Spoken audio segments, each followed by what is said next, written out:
Welcome back to the Ministry Without Hating It podcast, a ministry of Odyssey Haven coaching and counseling dedicated to the pursuit of answering the question, is it possible to do ministry without hating it? We have a theory that it just might be. I am Chad Garrison. I'm here with Brenton Hill. Brenton. That's me.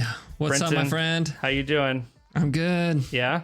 Yep. You jumped right in there. I didn't even have to set you up. Anticipating life. Listen, so we're recording this the beginning of summer, knowing that this is going to be later. That's okay. Real quick, what are you looking forward to with summer? Since you've already even had a vacation. Yeah, just finished Disneyland. That was awesome. Sounds and I'm awful. looking forward. I have another vacation with my daughter after all our camps are done. So looking forward to our camp season. Love that. Yeah. And then got a vacation with my 13-year-old daughter. We told all our kids that when they turn 13, we're taking them anywhere in the U.S. they want to go. And just kind of this daddy-daughter date. And Nice. Just going to pour into her and affirm who God's creating her to be. And I am very much looking forward to it. My daughter knows she wants to go somewhere where she can ride horses. So, oh, wow. So Montana. Yellowstone Ranch. Yeah, I don't know. We're gonna go for 4 days and just ride horses. I don't know. I hope not for 4 full days of riding. There you go. You got it. Yeah, we got it.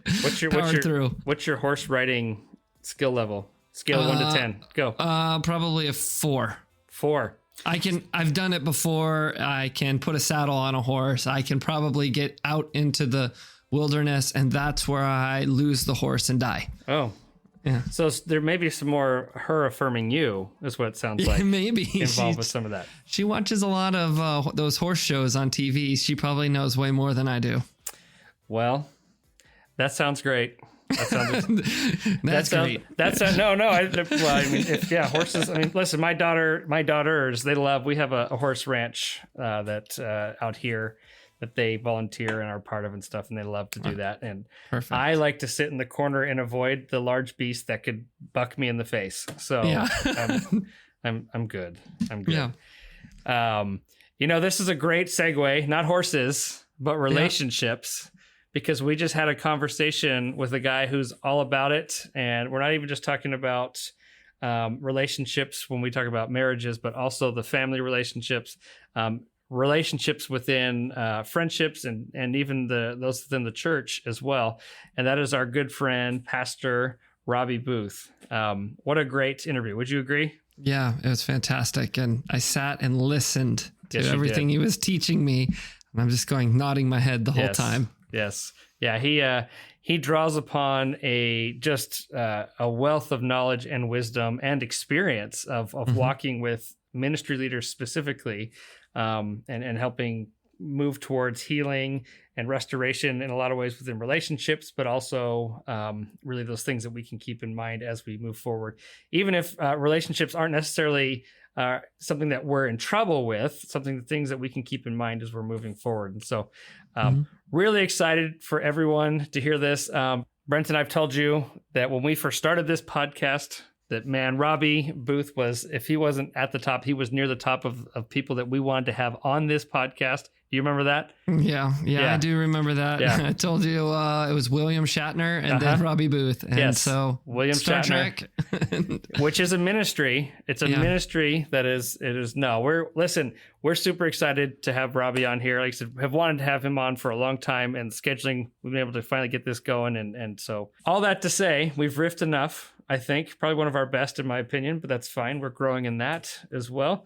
And we're excited to get to this conversation. So we hope that you enjoy our interview with Pastor Robby Booth.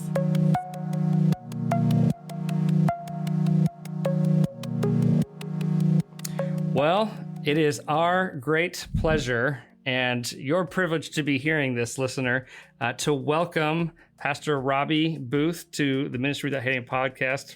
Robby, thank you for being here. Thank you, Chad. Hey, we like to start off, we started a new thing this season called the Kickoff Questionnaire. And these are questions that have nothing to do with ministry, but we feel like they have to be asked anyways. And so I got to start off, make your case. Is a hot dog a sandwich? Well, that's been a discussion in our family. Really? But I'm going to say that a hot dog is a sandwich. Okay, why? What's your thoughts? It's got buns and it's got meat in the middle of it. Okay. Fair enough. All right. So what would you consider to be one of your lesser known, or maybe even what you'd be considered hidden talents? Oh, boy. Well, I like car racing. I don't know that I'm good at it because I rarely win. However, I go out and enjoy the competition of it and enjoy racing on the track. And so it's kind of a hidden talent. So I've been racing for years. To be clear, we're not talking about just driving on the California freeways, right? You're talking. Is this a personal vehicle or is it a? Yeah, there's an actual racetrack, or you're just talking about getting from point A to B in LA? Well, come to think of it, that's probably where I learned to drive defensively and learned to pass other people on a racetrack, because there's some similarities. But no, I'm talking about a real racetrack. Okay, a real racetrack. So, side note, I will say, anytime I go back out west and rent a car, it's almost like, I feel like it's like you just automatically remember how to drive more aggressively, and just otherwise you're going to get eaten up, right? Oh, it's crazy. Yeah. Yeah, that's super fun. All right. If you could invent a holiday, what would it be? Boy, that's a toughie. I'd invent. I don't mean to make it serious, but it's going to be. No, that's fine. I think there ought to be a day celebrating pastors and leaders in our nation who serve faithfully. A lot of them are volunteer. Some of them get near nothing. Most pastors are not well paid. And I just think they ought to be honored, because they have leaders, youth pastors, volunteer people, children's workers. To be honest with you, they're changing our nation. They're, even though we see other things written up in the news, but I'd come up with a holiday to celebrate the faithful people in ministry, in church and community ministry. I think that's allowed to be serious, and I think that's a good one too. I agree. And I know you get to see it firsthand from what you do and what you serve, so you would know. So who do we write? Do we petition is it the president? Is it Congress? Who is it? Well, I used to actually know the president 3 presidents ago, and could have written him and was welcomed at the White House. But I don't know the recent ones. Okay. All right. I don't think they'd read anything I have to say. In all my discussions, you've never dropped casually. By the way, I knew the president at one time. I could just call him up. That's incredible. Thank you. If your life was a TV show, all right, what genre would it be, and what's its title? And here, bonus points if you can come up with the tagline. So are you meaning would it be a drama or a comedy? or I think the other one is dramedy. So it's like the blending of. I like that. I've never heard of it. And I think that's what I'd call it, is dramedy. Is that's the title? Dramedy? Yeah, let's do it.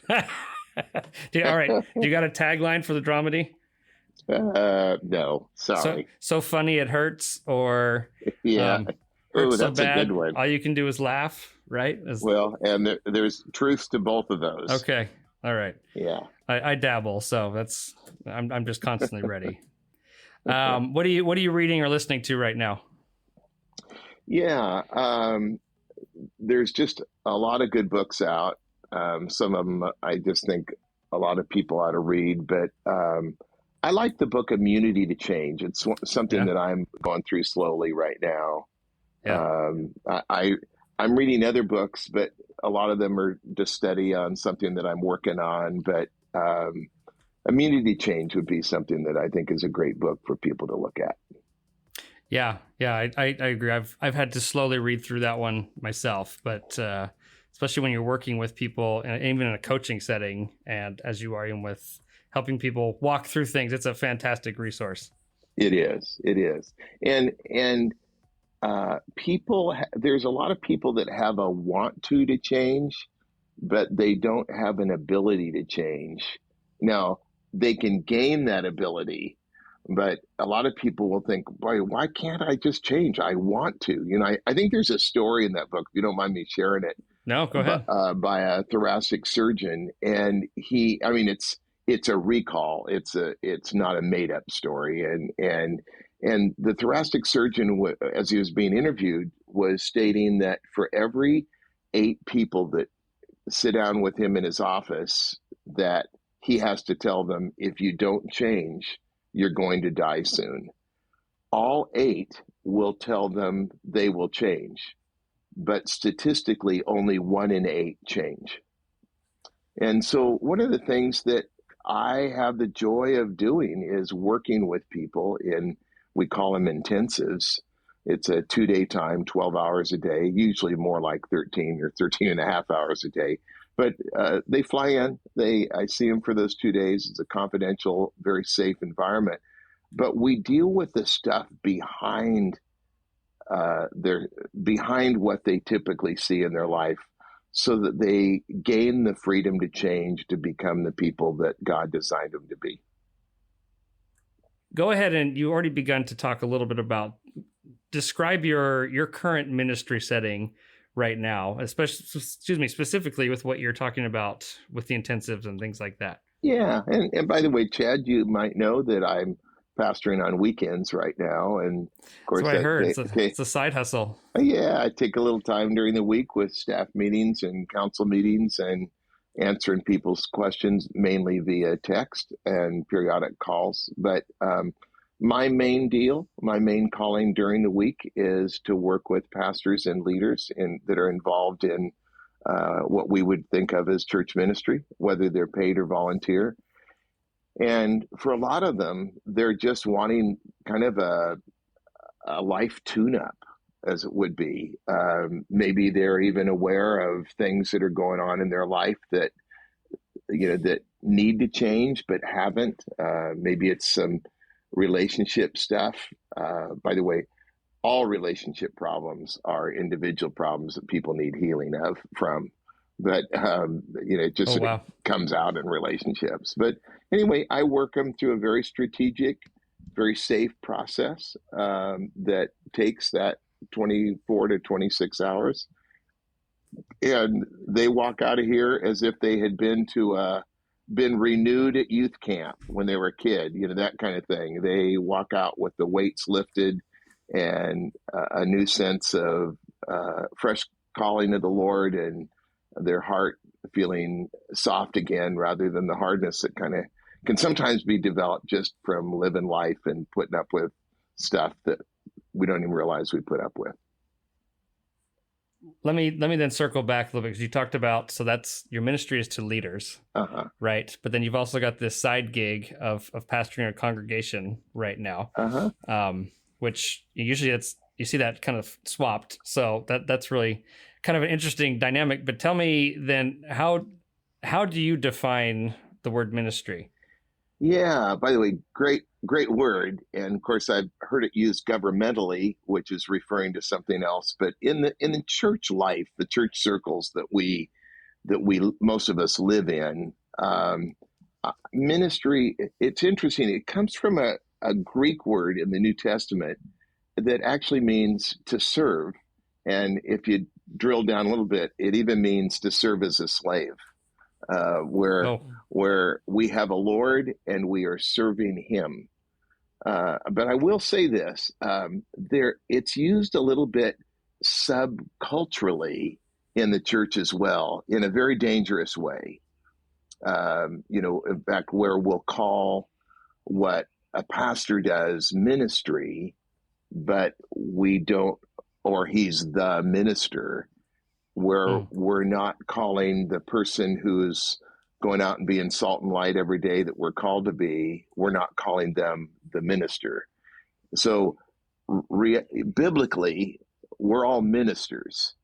The second danger that I see is that, and it can cause all kinds of relationship problems at home mainly, but it also can be really taking the wind out of the sails of a good leader. In other words, it can cause things like burnout, things like that, is when ministry is not recognized as a priority system biblically.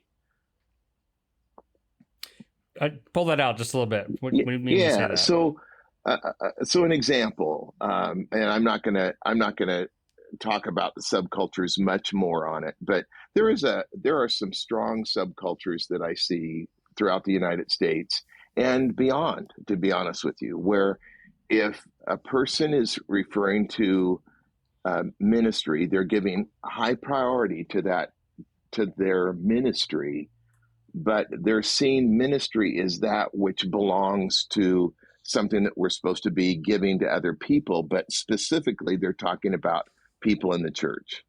I disagree with that. Okay. The Matthew 6:33, very simple, very known scripture. Seek ye first the kingdom of God and his righteousness, and all these things will be added unto you. People who are seeking ministry to people of the church first have a wrong priority. We are to minister to Jesus first. In other words, I am to take time and have a personal relationship with God. And it's a fresh one. And there is something about that will keep me from burning out, because it's in that relationship with the Lord where it becomes non-religious, it becomes heavily relational, and he just tends to get my balance of life helped by that. The second in priority, if we're married, because not everybody listening to this is married, but for those of us that are married, when we say I do, our first human ministry is to our spouse. And that can even be messed up even in the family, where kids come along and there's subcultures of people. There's pockets of people where I've seen this happen stronger than others, where the child becomes first in the family. And dad forgets about mom. Mom forgets about dad. They forget to care for one another. They forget to care for their relationship and keeping that first love type love between them. And I'm talking about the first love of a human being, So Jesus first, my spouse second, and those kiddies, when you have children, and thank God for them, but they need to know they have priority. Now, priority over what? Not over mama, not over dad, but they have very high priority. And by the way, I'm not saying love your kids less. I'm saying love your spouse more, if that makes sense. And yes, absolutely. And by the way, when I talk about the importance of our kids, I'm going to say it this way: they have accessibility, and they have importance and value. Can I go off on the subject for a minute?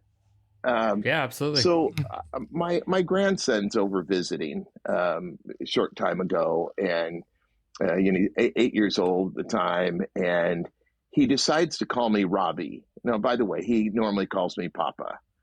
And I didn't get mad at him, but I said, "Hey, buddy, why you call me Robby?" And he said, "Because I noticed from being around you when you're with all your friends, everybody calls you Robby." And I said, "Well, let's talk about that."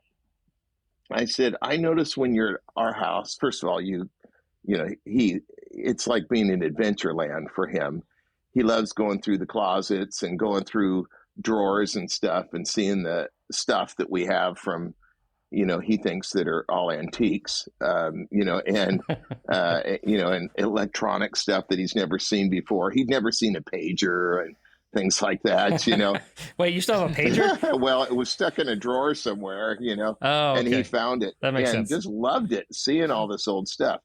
And by the way, also at our house, if he's scared in the middle of the night and wants to come crawl in bed with us, he doesn't ask permission, and he seems to go in my bedroom and, use my bathroom and all that sort of thing. And I said, "Buddy, do you see any people that are just visitors at my house who have those kind of privileges?" And he acknowledges that they don't. And I said, "So apparently people that call me Papa have a different accessibility to me."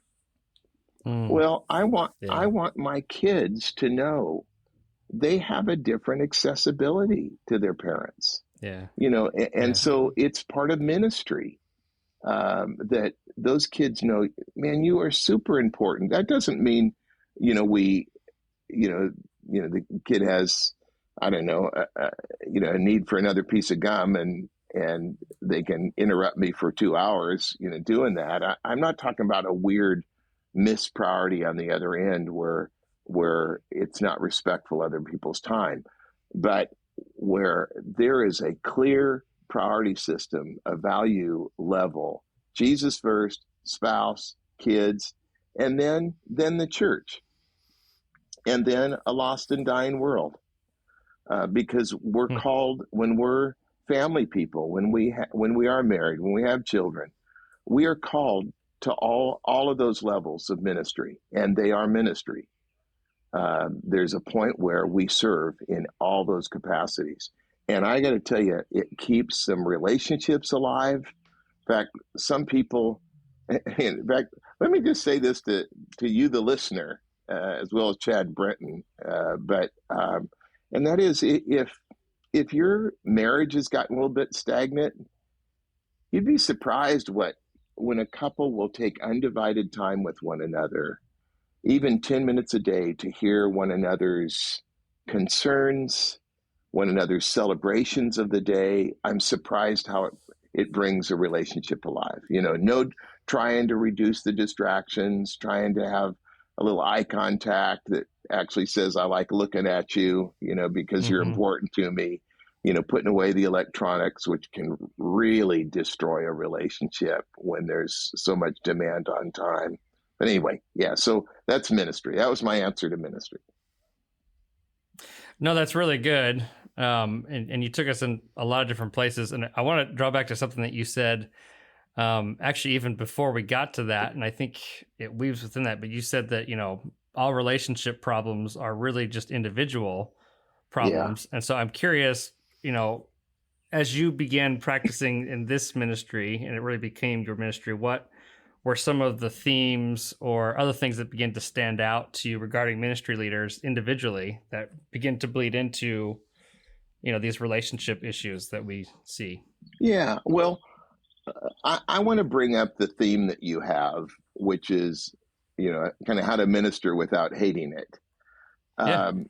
It's catchy. It is. And there's a lot there. And thank you for all of us trying to grow together, through wanting to keep in love with the Lord, in love with our family, in love with people, because it's really easy to start protecting ourselves when we get hurt. And when we start protecting ourselves, like at church, as an example, because somebody left, that we poured into their life, etc., and they leave, the manner in which we protect ourselves usually causes a loss of what I call the sticky of a church, that which causes people to want to come to church and then return to that church as well.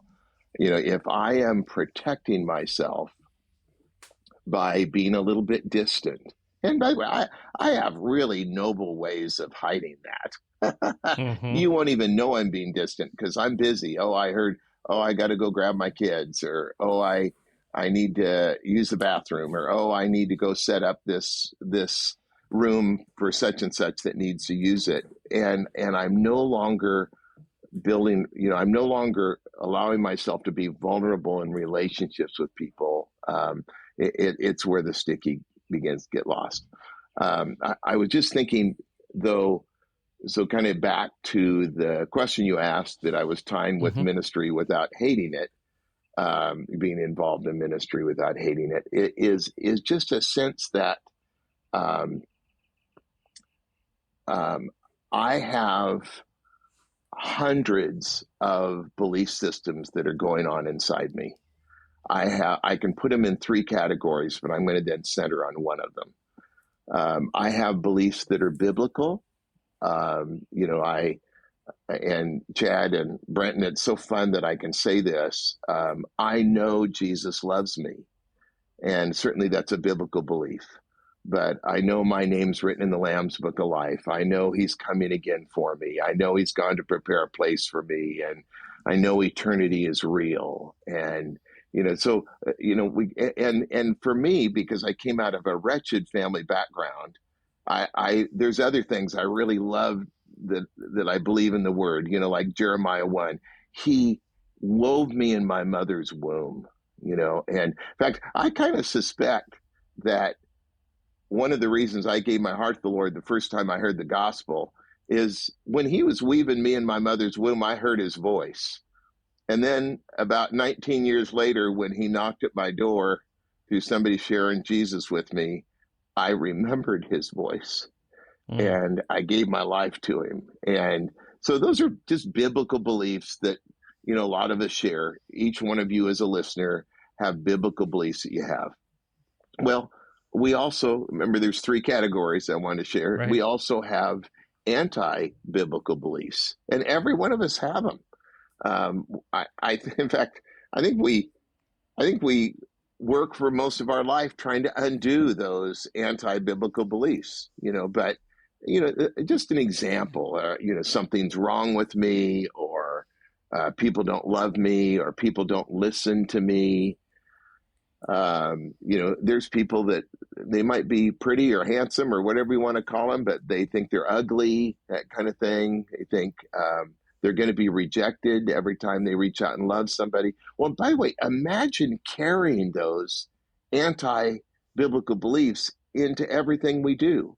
So it's going to affect my relationship with my wife, especially if she it says something maybe slightly negative. In fact, maybe she's got a few anti-biblical beliefs that aren't dancing too well with my anti-biblical beliefs, and thus we have a relationship problem. But it's really from a need to let the Lord show me what those anti-biblical beliefs are. Anyway, we also have non-biblical beliefs, and we're heavily invested in that. I mean, I don't drive a Toyota, but I believe Toyotas are good cars. So I'm willing to buy one someday if they weren't so expensive, that kind of thing. But or I believe that the 2 of you are trustworthy. So I take this time on the Riverside video to share with you guys, Not a sponsor, by the way, but keep going. Yeah, there you go. Anyway, so the area that I would center on is those things that are the anti-biblical beliefs, and they're developed. Most of them are developed through our childhood, through our before becoming an adult years. And it's not necessarily our parents. It can be developed from getting ripped off by a girlfriend or boyfriend for those girls. It can be from betrayals. It can be from premature deaths of someone, things that we don't understand that are very, very hurtful. And people respond to that stuff by trying to protect themselves, trying to keep it from happening again. And so they come up with subconsciously in the soul, they come up with these rules that protect them, but those rules can actually get them in trouble. They can be very toxic relationally, and it can validate what are anti-biblical beliefs. And so what we do is we take them through a process where they can identify the anti-biblical beliefs that they have, and then come to a place after they realize that also these beliefs have a consequence. They're paying a price for them, but they become aware of how they're affecting them today, and then go from there to taking some time with Jesus and letting him specifically address those issues within their life that are the anti-biblical beliefs, and telling them the truth. And it's just something, Chad and Brenton, that is so different when God speaks to you, as opposed to just somebody saying, oh no, we love you, you're a good guy, that kind of thing. But when the Lord speaks into that lie, the truth really sets you free anyway. And that's part of what we do. Yeah. Brett, I'm going to cut you off. I just want to real quick, having gone through one of those intensives with my wife, Lindsay, a couple of times. I have to tell you what a game changer that was, to even to just look back and to be able to identify those lies, right? The anti-biblical beliefs that I had believed for, some for almost all my life. And it's, getting to the root of those, as you really talked about, but then also being able to, like you said, to take the time to be able to listen and then record them, write them down. I can't tell you how many times, Robby, that we have gone back to that list. I've actually got an Evernote of just, and they're dated by the year and everything. Cause it's like, all right, this one keeps coming back up. We need to go ahead and go back and revisit that, and just how powerful that is. It's just an incredible thing. So I want to say thank you for that. Yeah. I know I've said that before, but thank you, Chad. It's interesting when I watch couples go through it. And I've had some of the, I've had couples that are just wanting a divorce. In fact, I've had them come in and say, we've already filed for divorce. Feel like we're wasting your time. And I bait them a little bit and say, listen, since you're already getting a divorce and you're going to see one another at your grandkids' birthday parties, you might as well do something that helps you get along with you. Why don't you go ahead and go through the process and see how you can better get along in your future? And they leave healed. And one of the things that happens that is so powerful when a couple comes in together, and by the way, we don't play he said, she said stuff. I allow them to do that for the first hour or two. And they get all their stuff out because they're trying to get out what they believe the problem is. And it's just that they can't get a handle on it. That's why they have not been successful at it. But when the couple then goes through that 3-stage process that I mentioned that they're going through, of identifying their beliefs, looking at the consequences, and hearing what Jesus has to say specifically about each one of the lies, when they go through it together and they're sharing their stories in front of one another, and not cutting one another off, because cutting off isn't allowed. When they're sharing their story, the spouse gains insights, they gain empathy, and they also realize, wow, I thought they were responding that negative way because of me. I now realize they were just hurting. And it wasn't that I'm a bad person. See, that's why I say, one's negative beliefs dancing with the other's negative beliefs, and how are they dancing or tripping one another, and it just need to watch that. It's life-changing for people. Yeah. So when you're working with couples, you see all different types of things. What are some of the most common themes or homework assignments that you end up giving out over and over and over again? Yeah, boy, thank you for asking, because I think there's just a lot of solution in that, Brenton. So let me kind of go over what would be the top 10, but they're common. And believe it or not, sometimes if a person just begins to practice some of these, they'll find a difference. One of the common things I do is I'll start, regardless of where a couple's at relationally, I'll give them homework in advance. And I really like the book, Changes That Heal by Dr. Henry Cloud. And there's another book, Safe People. Now, by the way, I've had pastors hate that book, Safe People. I remember one of them called me, he said, I ripped the book in two when I started reading it. I ripped it in two, threw it across the room. And he was obviously a very safe person. There was a reason he was torqued by the book. That's right. Anyway, and he said, he was telling me on the phone, after it's sitting on the floor for 2 days and my wife wouldn't pick it up to throw it away, I went over and taped it back together, and he said, I manned up to read it, and I have had other pastors that threw the book too, just that's the only story of it being torn in two. But when I can get together with my spouse and read, let's say, a section of that, like, let's say Changes That Heal. Let's say I read 2 chapters in a week and my spouse reads 2 chapters that week, and I identify 4 to 5 insights I gained, and she identifies 4 to 5 insights she gained. And then we actually sit down and share what I gained. She shares what she gained with one another, listening, caring, not there to criticize, not there to tell her what I hoped she'd gotten out of the book, out of that section.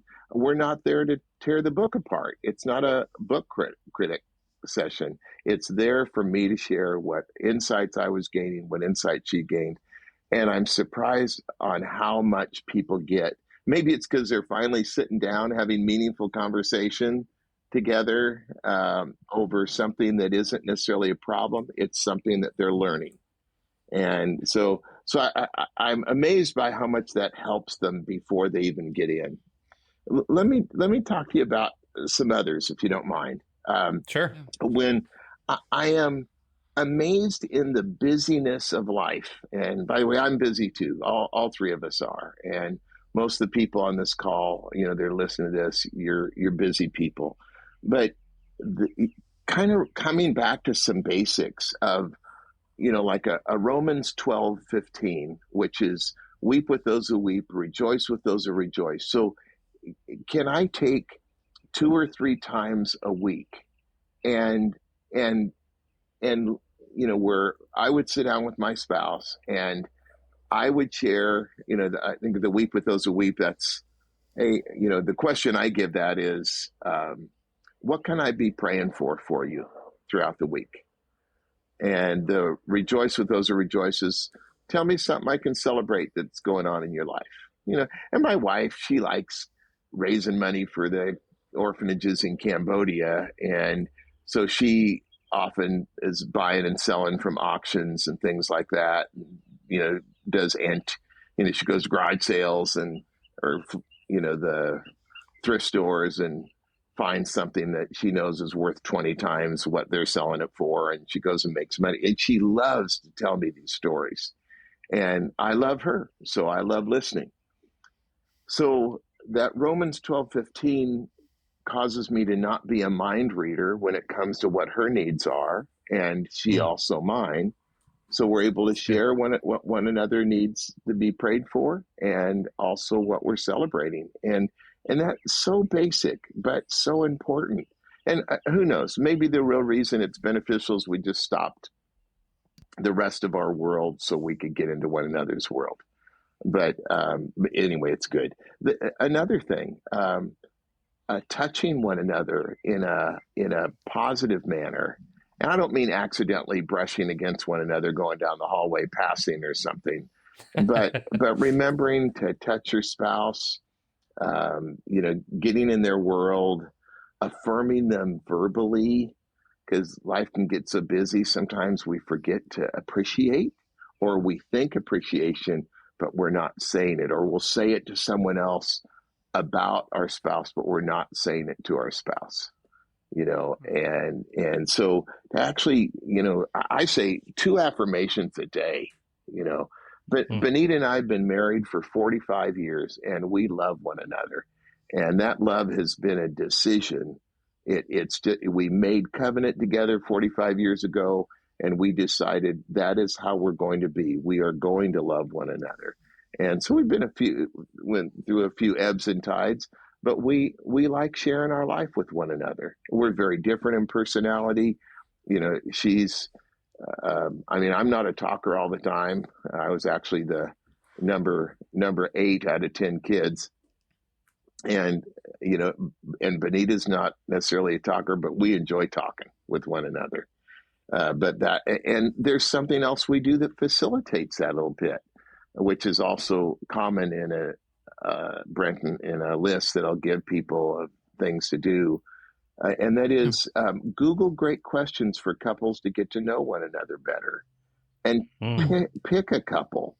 We'll go out to eat and we'll, she'll pick one question. I'll pick one question. She'll ask me her question. I will ask her question. Then I will ask her my question, and she will ask me my question. By the way, this works with your kids, works with your grandkids. Can I tell a quick little story? Yeah. My grandkids were here visiting here in LA, and we have one that's 12 years old, and he was sleeping on the couch in the living room area. And anyway, I came upstairs after work, and it was probably 9:30. He was getting ready for bed and lay down on the couch, and I said goodnight to him. I love my grandkids, and I really enjoy being around them. So we just went in our little bedroom here and sat down and began to read. And he came in a couple minutes later, and he said, "Papa, I guess I'm not quite ready for bed as I thought I was." I said, "Would you like me to come out?" "Yeah." I said, "Well, would you like to watch something on TV? Would you like to play a table game," which is what I like doing with them, "or would you like to talk?" He said, "I just like to talk." Okay. So while we're sitting there, I Googled great questions to people get to know one another better. And just on most of them, by the way, are written by Christian organizations. And there's a few that shouldn't be asked that you'll find, but That's right. But I'm looking for good ideas. And so anyway, he picked a question: what do you fear most in life? I picked a question: if you could change one thing about your life, what would it be? We talked for an hour and a half off of those two questions. Wow. And I wouldn't have known. He was fearing nuclear war. I didn't know that. Wow. And yet he and I talk all the time. So it's just amazing what will come out if we ask somebody a question and then listen to them. And, anyway. Yeah. Well, I actually want to point out too, I think it's worth noting that at 45 years, you guys are still asking these questions to get to know each other, which is something that I think, and we're coming up on 20 in ours. And, sometimes you think, does it shift to the point where there's, we just know? I mean, certainly we do. We know certain things, and I can tell when, she can definitely tell that I'm off and vice versa.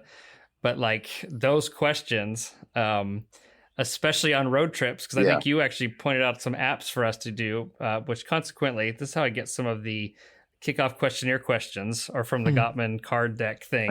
And so super helpful. But pointing back, though, the intentionality that needs to be taking place to continue to foster those relationships, regardless of what they are, I think that's huge. Well, let me talk about that for a minute. Two things. One is you mentioned intentionality. There are things, especially in marriage relationships, there are things that happen intuitively at first where we're caring for one another, listening for one another, asking questions, etc. But I'm going to say in every couple, and Chad, you might know I'm over 80,000 hours as a therapist, but in every couple I know, after about 3 years, you have to switch from intuitive to intentional. In other words, we have to be intentional about the good things that are going on in our marriage. It's not just what happens. And so one of the joys we have in asking one another questions is we also realize if I think I know everything I need to know about her, I stop asking. And yet, because life is an adventure and it's ever changing, I want to ask her because I want to learn more about her. So anyway, that's one of the 10. I'm going to share a couple more, but learning to linger a little bit longer, and especially for married couples, you guys who are in some type of church involved ministry, but you're busy. When you hold your spouse next time, statistics tell me that after 3 years of marriage, that it's predictable how long you hug for and how long you kiss for. That actually somebody gave you a stopwatch and they could tell you in advance, or they could tell somebody in a secret room or something that, hey, they're going to kiss for 0.2 seconds, not 2 seconds, 0.2, we don't even realize it. But like when we come home from being gone for a couple hours or something, and we kiss our spouse, we kiss them a certain amount that is predictable. And I say, hey, you want to get something a little bit deeper going in that relationship? How about kiss twice as long? Stay there until it means something. Hug and hold one another until it means something again. I call it linger longer. And it's amazing how that'll rekindle something that's going on. I think, 3 more things if I could share. One would be to have a day off. The Sabbath means something. And it means that I'm going to cease my labors, which, what does that mean? Maybe it means I'm going to go play or have fun or go to the racetrack. But how can I incorporate my spouse, my kids, etc.? For me, I like to walk early in the morning, so I've already walked 4 miles today early, and I'll walk some more later on. But what do you do to get away and let your mind replenish a little bit? What do you do to replenish your spirit? So day off. And then 2 more things, dealing with conflicts. I know people, they're wanting, you bring up a problem, they're wanting to tell you your need is to go on a Sabbath. Well, yeah, but not if you're avoiding conflicts. Maybe you need to resolve some things, then go on a vacation so that you can actually have a vacation. I talk to people who think vacation's always the answer, so they go on it. And by the way, take a vacation. But I know people that think, well, that's the answer. They leave all their problems and their life spins apart on vacation, and they wonder why. Well, it's because they are just worried sick over the problems they left. And when they leave the problems without resolving them, the problems are worsening while they're gone. And it becomes a really rough thing. So, people burn out over people hate ministry because of conflicts. I say resolve them, where they're resolvable, find the best solution possible, but don't avoid them, and probably half the people I know are conflict adverse. The other half are willing to dive on in, but, it depends on what their life experiences were. And then one more, that's just a real big deal in our society today, and that is fortify sexual purity. Because sometimes we can have conflict inside because there's just something off in our fantasy life, something off in, dealing with, spending 5-6 hours a day on pornography or whatever the case would be. And there's just solution to be found. I want to go a little further with that, if you don't mind. Is that absolutely? I by the way, the Conquer series with Dr. Ted Roberts is fantastic, and you can Google it. You can you can stream it. You don't even have to buy the CDs. You'd have to buy the stream on it.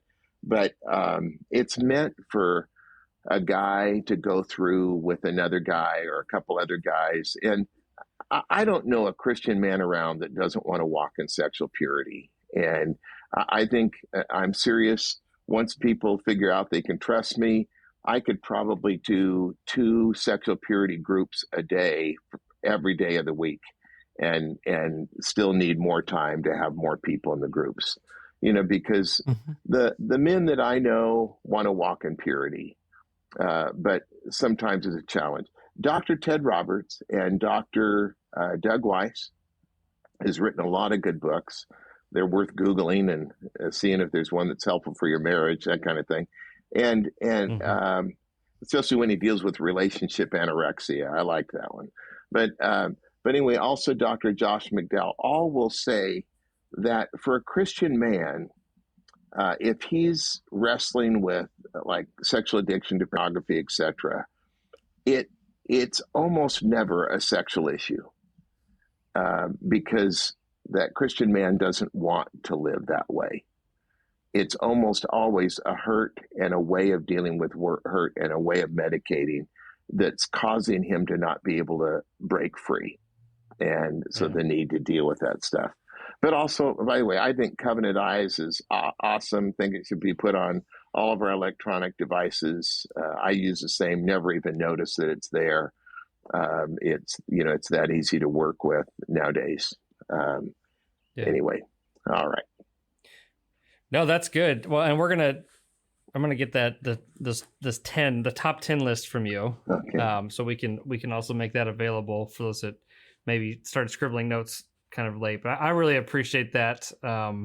He's he's showing it to me. I'm gonna need more than that than probably the screenshot, but Yeah. I'm sure you've got it someplace. So Yeah.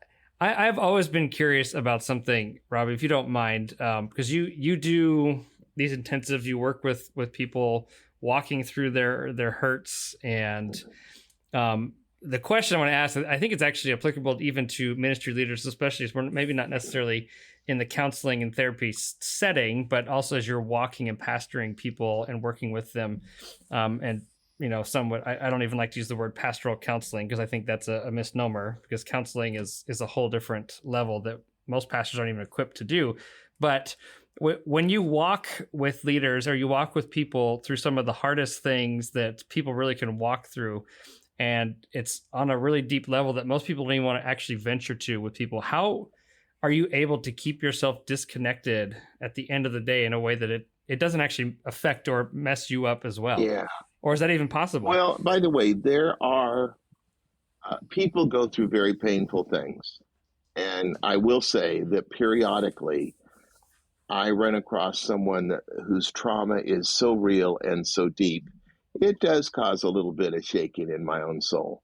It just, Okay. there's rough stuff. I mean, I used to do disaster relief training, and I was the endorsing officer that helped form the DRT training that Foursquare used as we were appointing Jay Donnelly to do it. And there's just really tough things. I mean, I've done lots of debriefings and diffusings of people that are rescue workers in very, very rough situations, and can leave them very conflicted. And I think one of the things that I realize is, first of all, I'm there just as another tool that God is using to help those people. And I don't see myself as the all in all. In fact, I know that those 2 days are a giant setup for people to be able to let Jesus deal with them. And that's just the fun of that part of it. And so I also have trauma experience. In my profession, we call it trauma exposure, which means that I do trauma counseling. Not certified as a trauma counselor, but it's been so successful with mainly with men with night episodes and night terrors that even two of the experts from the Pentagon flew out to one at a time to sit through one of those 2-day times, because we're batting at about 100% that the guys that come in, they've been through counseling, series of counselings a couple of times. They're on medications, trying to stop the night episodes, and we take them through that same three stages, and they get healed. And I know there's elements of why they get healed that I've been able to identify. But to answer with you, Chad, I can't build the church. Unless the Lord builds a house, we labor in vain. But also, He is building His house. And so I submit to Him. He does the work. I do what He has me to do. I like it when Jesus said, I do what my Father's doing, or my food is to do the will of my Father. And so I love people. I care deeply while they're there. Sometimes I even cry with them. And but by the end of the day, it's a giant setup for Jesus to heal them. And if He doesn't, then they're going to be dead in the water. But I've never seen a time when He doesn't. Kind of on that same vein, then, and I think you answered some of this already, but I'm curious if maybe there's some more to it. As you work with people, what are some of the things that you've learned about you specifically that you've been able to take and go, oh, this is something I got to watch out for, or this is something that I need to grow in, or maybe it's the other way. You know what I mean? Like, I don't know. Are there things specifically that you've learned about you walking through this very kind of specific ministry? So let me say this with a little bit of joking, but absolutely meaning everything I'm about to say. I've done a lot of marriage counseling through the years. You know, I've been doing this since, I don't know, 1979. You know, I think I was already directing 2 counseling centers by then. But there's times when I've sat in sessions, especially some married couple, and they're complaining about how their spouse has been treating them. I thought, oh, dear Lord, I just talked to Bonita like that this morning, you know, and so then at break or, you know, lunch break or something, when I'm having lunch with her, hey girl, I was real stupid when I was doing this. And so I'm sorry, you know. So I think some of it becomes accelerated learning for me. You know, in other words, I get around a lot of people hearing their stories of how dumb they were, you know, and I have a saying: we can be stupid, but we don't have to be double stupid. You know, we can make a mistake, but can we, you know, put our pride down and just allow ourselves to respond to it rightly and repent to the Lord and to people and owning our stuff, you know. And so and just watching a lot of people that ministered through the years, both as a pastor, because I love pastoring, and just seeing what people do that doesn't work, and I don't want to do it, you know. So I learned from it in that capacity. I believe they call that another form of wisdom. There you go. It's from the mistakes or the journeys of others, right? It's not just doing it yourself. Well said. And, you know, that's why I like even going to something like a men's breakfast. You know, when somebody shares for a few minutes, maybe after the breakfast, and then the men sit around and talk over maybe a couple questions that the leader gave us. We're gaining experience off of others, and we're learning what works and what doesn't, and it's fortifying what's right. So there's just so many venues that lead towards health. All right. So then, Robby, we'll get you out on this one. As we said, ministry, we've talked about this before. Ministry is tough, and it's tough on ministry leaders. What encouragement or hope then would you pass along to them today?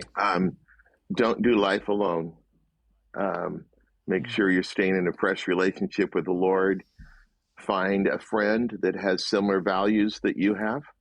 By the way, I don't think the church is necessarily the place that qualifies someone for a friend, but it doesn't disqualify them either. So I've had friends in the church. I have friends outside the church. There are, you know, for guys, there are other men that can be trusted and form life-giving, lifelong relationships with. Don't do life alone. And that includes at home. Don't do life alone. You know, let your spouse be close and love them. And by the way, if you have formed a relationship that's been a little bit distant, might take them some time to form that closer relationship with you, but it's sure worth it. Well, thanks for joining us on this episode of Ministry Without Hating It. We hope it's helped you take a step further towards loving what you do more through the wisdom of others. We want to again thank today's guest, Robby Booth. You talk about wisdom of others. Man, so much and so good. I hope you were able to grab a hold of that. As before, we will make the resources and the notes and all those things available to you in this episode's show notes that he passed along to us. And if you'd like to connect further with Robby, we have made ways to do so available also in this episode's show notes. And always, as we conclude, if you'd like to connect with us further, support the podcast, or sign up for show updates, just go to withouthatingit.com to get started. And don't forget to subscribe to Ministry Without Hating It wherever it is that you get your podcasts so you don't miss out on our future episode releases. Thanks again for listening, and we'll see you next time. Bye-bye. Boom. Happy summer.